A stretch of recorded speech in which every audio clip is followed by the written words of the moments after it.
இந்த மாலை வேளையிலே எழுப்புதல் கூட்டத்துக்கு என்று வந்திருக்க உங்கள் யாவரும் மீண்டும் இயேசு கிறிஸ்துவின் நாமத்தினாலே நான் வாழ்த்தி வரவேற்கிறேன்.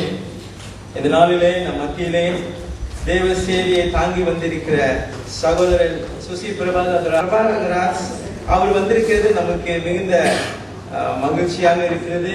சரியா, இப்பொழுது நாம் கரங்களை தட்டி அவரை வரவழைப்போம். ஆண்டவராகிய இயேசுவின் நாமத்தினாலே உங்கள் அனைவருக்கும் நான் வாழ்த்து சொல்கிறேன். இந்த மாலை வேளையிலே உங்களோடு சேர்ந்து ஆண்டவரை ஆராதிக்கும்படியான ஒரு நல்ல சந்தர்ப்பத்தை தெய்வம் தந்ததற்காக அவருக்கு நன்றி சொல்கிறேன். திரியக தேவனுடைய ஆசீர்வாதம் நம்மோடு நம்முடைய திருச்சபையோடு எப்போதும் தங்கியிருப்பதாக. நாம் கண்களை மூடி நாம் ஜெபம் செய்வோம். ஜீவனுள்ள பிதாவே, இந்த நல்ல நாளுக்காக நாங்கள் நன்றி சொல்கிறோம். எங்களுடைய மெதடி திருச்சபையிலே ஒரு மகா பெரிய எழுப்புதல் வர வேண்டும் என்று வாஞ்சித்து ஜெபிக்கிற மக்கள் நாங்கள்.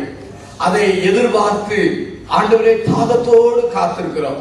சில சமயங்களிலே கண்ணீரோடு உடைந்த உள்ளத்தோடு நாங்கள் அழுது நாங்கள் ஒவ்வொருவரும் ஜெபிக்கிறோம். ஆண்டவரே, எங்கள் காலத்திலே எங்கள் திருச்சபையிலே எழுப்புதல் வராதா என்று ஏங்குகிறோம். எவ்வளவோ எழுப்புதலை ஊற்றின ஆண்டவர் ஒரு பெரிய பிரேக் த்ரோவை எங்கள் வாழ்விலே நீ தர வேண்டும் என்று ஜெபிக்கிறோம். அதற்காக இந்த நாளை பயன்படுத்தும், அதற்காக எங்களை பயன்படுத்தும். நாங்கள் யாருமே சுத்தமான தூயவர்கள் அல்ல, பரிசுத்தவான்கள் அல்ல, குப்பைகள். ஆண்டவரே, நீ ஒருவரே பரிசுத்த. நாங்கள் இதை தரை மட்டுமாய் தாழ்த்துகிறோம்.